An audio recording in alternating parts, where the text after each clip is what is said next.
Kizhangur government LPV സ്കൂളിൽ പഠനോത്സവത്തിൻ്റെ ഭാഗമായി സഹവാസ camp സംഘടിപ്പിച്ചു. 3-4 ക്ലാസ്സുകളിലെ കുട്ടികൾക്കായാണ് സഹവാസ ക്യാമ്പ് നടന്നത്.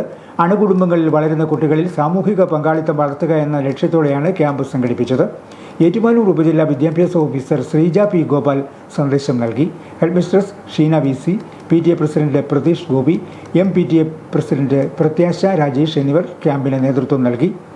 ബോധവൽക്കരണ ക്ലാസുകൾ, ഗെയിമുകൾ, സുംബ ഡാൻസ് തുടങ്ങി വൈവിധ്യമാർന്ന പരിപാടികൾ നടന്നു. അധ്യാപകർ, അനധ്യാപകർ, PTA എക്സിക്യൂട്ടീവ് അംഗങ്ങൾ തുടങ്ങിയവരും ക്യാമ്പിൽ പങ്കെടുത്തു. PN പണിക്കർ ഫൗണ്ടേഷന്റെ നേതൃത്വത്തിൽ ലഹരി വിരുദ്ധ മൊബൈൽ സയൻസ് എക്സ്പ്ലോറേറ്ററിയും ക്യാമ്പിന്റെ ഭാഗമായി നടന്നു.